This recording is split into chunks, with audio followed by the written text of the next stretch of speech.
बालिका है ऐसा सोच करके अनसुना कर देते, लेकिन उनको तो प्रत्यक्ष दिखते थे ठाकुर जी। सब लोग दर्शन करने के लिए जाते थे। जनाबाई को कहते थे तुम चलो साथ में। जनाबाई कहती मुझे मंदिर जाने की जरूरत नहीं है। क्यों? बोले शाम को कीर्तन होता है ना, विट्ठल यहीं आते हैं, मैं यहीं देख लेती हूँ उनको। ऐसे करते करते जनाबाई का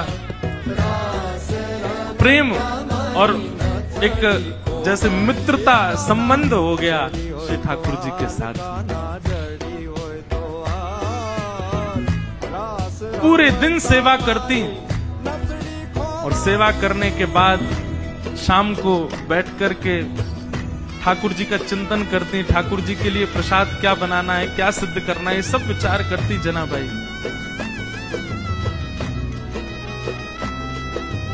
ठाकुर जी इतने भाव से बुलाते ठाकुर जी को, ठाकुर जी आते थे उनके पास।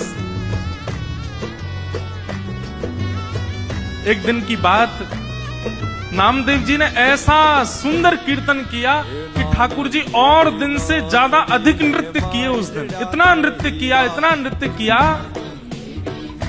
कि जनाबाई जैसे ही कीर्तन पूर्ण हुआ, जनाबाई रोने लगी। कोने में बैठे बैठे रो रही थी। सब लोग सोचने लगे क्या हो गया, पता नहीं छोटी सी बालिका रो रही है। नामदेव जी के पिताजी ने जाकर के कहा, बोले हे जनाबाई तुम रो क्यों रही हो?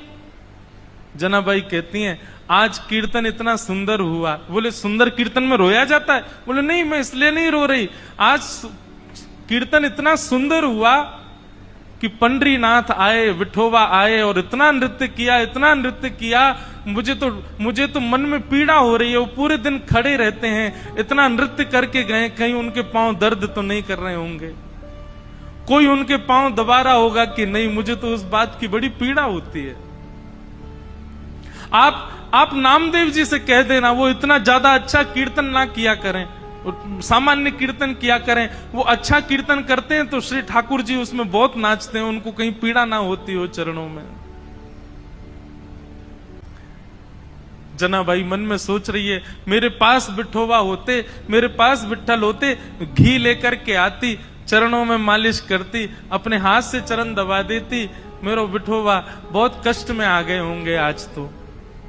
और यही बोलती जा रही है। अब सब तो वहां से उठ करके सोने चले गए, लेकिन वो यही चिंतन कर रही हैं आज विठ्ठल के पांव में दर्द हो रहा है, आज मेरे पंडरीनाथ के चरणों में दर्द हो रहा होगा।